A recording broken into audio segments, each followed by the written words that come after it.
Plus question de s'asseoir dans la salle des profs de cette école communale de Gette. Les enseignants doivent y limiter leur présence au strict minimum. Une décision prise lundi par les autorités pour contenir les risques d'infection. Tout part de quoi? Mais tout part d'une école où nous avons 6 profs malades. Il ne faut pas être grand clerc et grand professeur d'université pour se rendre compte que dans une école, le seul lieu où les profs peuvent se contaminer les uns les autres, ça reste la salle des profs. Il n'est pas question de dire vous ne pouvez pas aller prendre un café.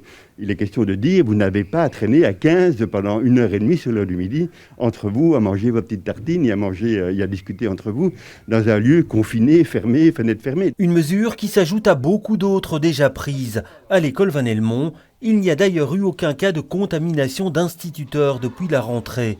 Et la directrice l'avoue, se priver de salle de prof n'est pas simple. C'est toujours un petit peu difficile quand on enlève les libertés. C'est comme dans la vie, pour le moment, c'est pareil. On aime bien être dans cette salle des profs avec ses collègues et c'est un moment chouette. Mais malheureusement, pour le moment, il faudra faire autrement. Mais pour les syndicats, cette mesure n'est qu'un pis-aller.